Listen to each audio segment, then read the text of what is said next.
والے رسول، ذرا تصور میں لائیے کہ آج سے 1.5 صدی پہلے کا زمانہ ہے۔ ملک عرب کے شہر مکہ سے چند میل کے فاصلے پر ایک دیہاتی عرب کے کھلے ریتلے میدان میں گڑھا کھود رہا ہے۔ سخت دھوپ اور بلا کی لو چل رہی ہے۔ اس کے پاس ہی کچھ فاصلے پر ایک چھوٹی سی معصوم بچی کھڑی ہے۔ بچی کو ہاتھوں پر اٹھایا اور گڑھے میں لٹا دیا۔ کیا معصوم بچی بھلا سوچ سکتی ہے کہ اس کے ساتھ اس کا باپ کیا سلوک کرنے والا ہے؟ بچی نے باپ کی طرف دیکھا اور اپنے ہاتھوں سے اس کے چہرے سے مٹی جھاڑنے لگی، مگر باپ نے آؤ دیکھی نہ تاؤ گھڑے پر مٹی ڈالنا شروع کر دی۔ حیران و پریشان بچی تڑپتی تلملاتی ابا ابا پکارتی رہی، مگر ظالم باپ نے دیکھتے ہی دیکھتے اس ننھی جان کو منو مٹی تلے زندہ درگور کر دیا۔ آپ حیران نہ ہو، اس زمانے میں یہ دردناک واقعہ کوئی نیا نہیں تھا۔ وہ لوگ بچیوں کو اپنی عزت و ناموں پر ایک دفعہ تصور کرتے تھے اور پیدا ہوتے ہی زندہ دفن کر دیتے تھے۔ ایسے میں اللہ کی رحمت جوش میں آئی اور اس پیارے نبی اکرم صلی اللہ علیہ وسلم، جن کو رحمت للعالمین تمام جہانوں اور تمام مخلوق کے لیے بنا کر بھیجا گیا، ان کا نزول اس دنیا میں لائے۔ آپ کی تعلیمات اور سیرت پاک کا مطالعہ کریں تو آپ کو بخوبی معلوم ہوگا کہ عورتوں، مردوں، بوڑھوں، جوانوں، بچوں کے علاوہ نوکروں، خادموں، بلکہ چرند پرند اور دوسرے جانوروں تک کے لیے آپ سراپا رحمت ہیں۔ تو لیجیے، اب ہماری بات نونہالوں سے متعلق ہے۔ نبی پاک صلی اللہ علیہ وسلم کو بچوں سے بے حد پیار تھا۔ بچوں کے پاس سے گزرتے تو پہلے خود انہیں السلام علیکم کہتے، وہ بھی جواب میں وعلیکم السلام کہتے اور پیار سے آپ صلی اللہ علیہ وسلم کے دامن کے ساتھ لپٹ جاتے۔ آپ انہیں گود میں اٹھاتے اور پیار کرتے۔ بچوں کو آپ کبھی کاندھے پر بٹھا لیتے اور کبھی سینے پر لٹاتے اور ان سے میٹھی میٹھی باتیں کر کے ان کا دل لباتے۔ پیارے نبی پاک صلی اللہ علیہ وسلم کی پشت پر مہر نبوت تھی۔ بچے آپ کے ساتھ لپٹ جاتے اور اس مبارک نشان سے کھیلتے رہتے۔ کبھی یوں بھی ہوتا کہ نبی اکرم سے بچوں کو قطار میں کھڑا کر دیتے اور دور ہٹ کر انہیں کہتے کہ دوڑ کر ہمارے پاس آؤ۔ بچے بھاگتے ہوئے آتے اور آپ کے ساتھ لپٹ جاتے۔ ایک دفعہ ایک صحابی نے دیکھا کہ پیارے نبی فرش پر ہاتھ اور گھٹنوں کے بل چل رہے ہیں اور آپ کی پشت پر آپ صلی اللہ علیہ وسلم کے پیارے نواسے سیدنا حسن اور حسین سوار ہیں، گویا اس طرح آپ ان بچوں کا دل بہلا رہے تھے۔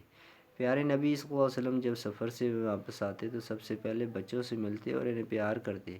اگر آپ کسی سواری پر ہوتے تو اپنے آگے پیچھے بچوں کو بٹھا لیتے۔ ایک دفعہ نبی اکرم صلی اللہ علیہ وسلم مسجد میں نماز پڑھا دے رہے تھے کہ اس وقت آپ کے نواسے سیدنا حسین قریب ہی کھیل رہے تھے۔ آپ سجدے میں گئے تو وہ آپ کی پشت پر سوار ہو گئے اور جب وہ آپ کی پشت سے اترے تو پھر آپ نے سجدے سے سر اٹھایا۔ ایک دفعہ رسول اللہ صلی اللہ علیہ وسلم سیدنا حسین ہی کو اپنے کندھوں پر اٹھائے ہوئے تھے۔ کسی نے عرض کیا کہ واہ واہ، کیسی اچھی سواری ہے۔ یہ سن کر آپ صلی اللہ علیہ وسلم مسکرا کر جواب دیا، دیکھو سوار بھی تو اچھا ہے نا۔ اسامہ رسول اللہ صلی اللہ علیہ وسلم کے آزاد کردہ غلام سیدنا زید کے بیٹے تھے اور آپ کے پاس رہتے تھے۔ آپ کو ان سے بہت پیار تھا۔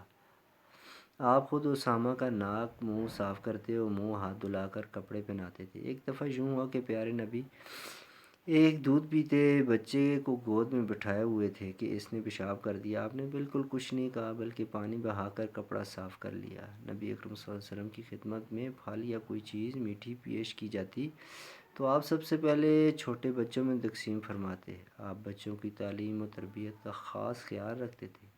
آپ انہیں دین کی باتیں بتاتے اور انہیں اذان دینا اور نماز پڑھانا بھی سکھاتے رہتے تھے تاکہ ان کے دلوں میں اسلامی تعلیمات پر چلنے اور دین سیکھنے کا شوق پیدا ہو اور وہ بڑے ہو کر اچھے مسلمان بنیں۔ اگر کسی بچے سے کوئی غلطی ہو جاتی تو آپ صلی اللہ علیہ وسلم نہ اسے ڈانٹتے اور نہ ہی ناراض ہوتے بلکہ نہایت ہی پیار سے سمجھا دیا کرتے تھے۔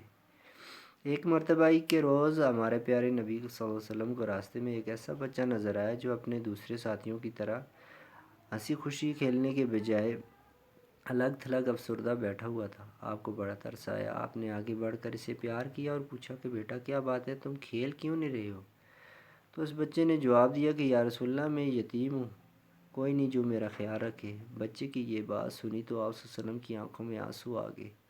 آپ صلی اللہ علیہ وسلم نے آگے بڑھ کر اسے گلے لگا لیا اور فرمایا کہ بیٹے، کیا تمہیں پسند نہیں کہ محمد صلی اللہ علیہ وسلم تیرا باپ ہو، عائشہ تیری ماں اور فاطمہ تمہاری بہن ہو؟ یہ سن کر وہ بچہ خوشی سے جھوم اٹھا اور آپ صلی اللہ علیہ وسلم اس بچے کو گھر لے آئے، اسے نہلایا دلایا، اچھے کپڑے پہنائے اور کھانا کھلایا۔ یوں وہ بچہ نبی اکرم صلی اللہ علیہ وسلم کی سایہ شفقت میں پرورش پانے لگا۔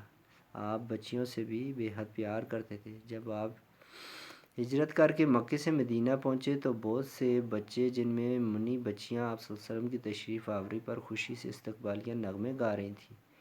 پیاری نبی صلی اللہ علیہ وسلم نے ان بچیوں سے پوچھا کہ تم مجھ سے پیار کرتی ہو؟ انہوں نے خوش ہو کر کہا کہ یا رسول اللہ، ہمیں آپ سے بہت پیار ہے۔ یہ سن کر آپ مسکرائے فرمانے لگے، میں بھی تم سے بہت پیار کرتا ہوں۔ آپ صلی اللہ علیہ وسلم بچوں کا اتنا خیال رکھتے تھے کہ ایک دفعہ آپ نے سیدنا انس سے فرمایا کہ میں نماز شروع کرتا ہوں، ارادہ کرتا ہوں کہ دیر سے ختم کروں، مگر پیچھے جب کسی بچے کی رونے کی آواز کان میں پڑتی ہے تو نماز مختصر کر لیتا ہوں۔